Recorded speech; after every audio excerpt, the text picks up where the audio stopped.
महाभारत के समय की बात है। एक बार कृष्ण और बलराम दोनों भाई किसी जंगल से गुजर रहे थे।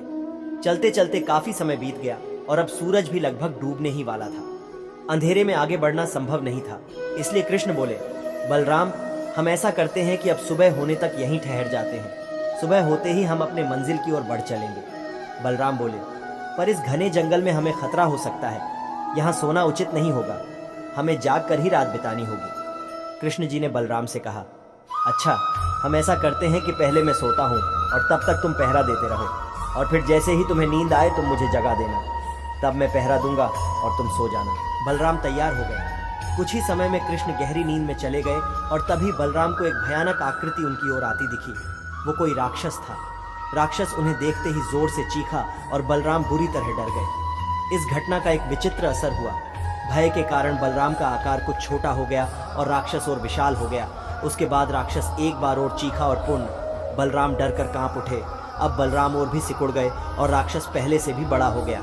राक्षस धीरे धीरे बलराम की ओर बढ़ने लगा।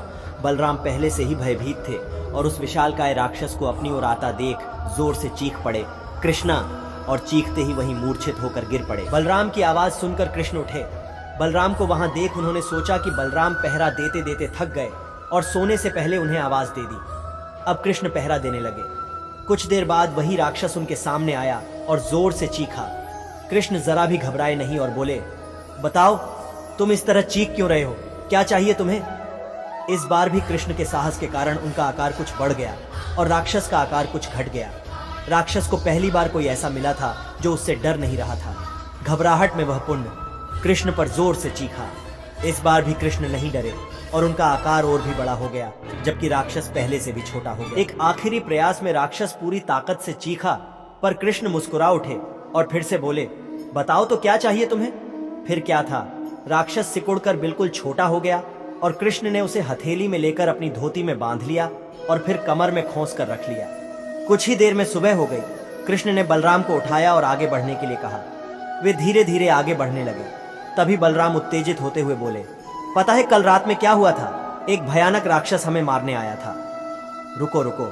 बलराम को बीच में ही टोकते हुए कृष्ण ने अपनी धोती में बंधा राक्षस निकाला और बलराम को दिखाते हुए बोले, कहीं तुम इसकी बात तो नहीं कर रहे हो? हाँ, ये वही है, पर कल जब मैंने इसे देखा था तो ये बहुत बड़ा था, ये इतना छोटा कैसे हो गया?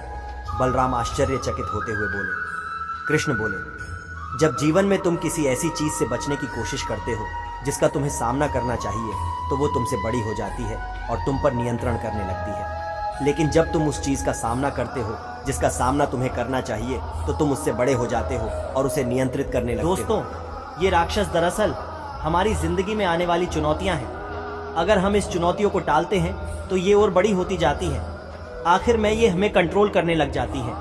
इसलिए हमें इनका साहस पूर्वक सामना करना चाहिए ताकि हम उन पर काबू पा सकें। इस प्रकार चुनौतियों का डट के सामना करने से वो छोटी सी हो जाएगी, जिससे हम आसानी से उन पर नियंत्रण कर सकते हैं और सफल हो सकते हैं। दोस्तों, कैसी लगी ये कहानी हमें कमेंट करके जरूर बताएं।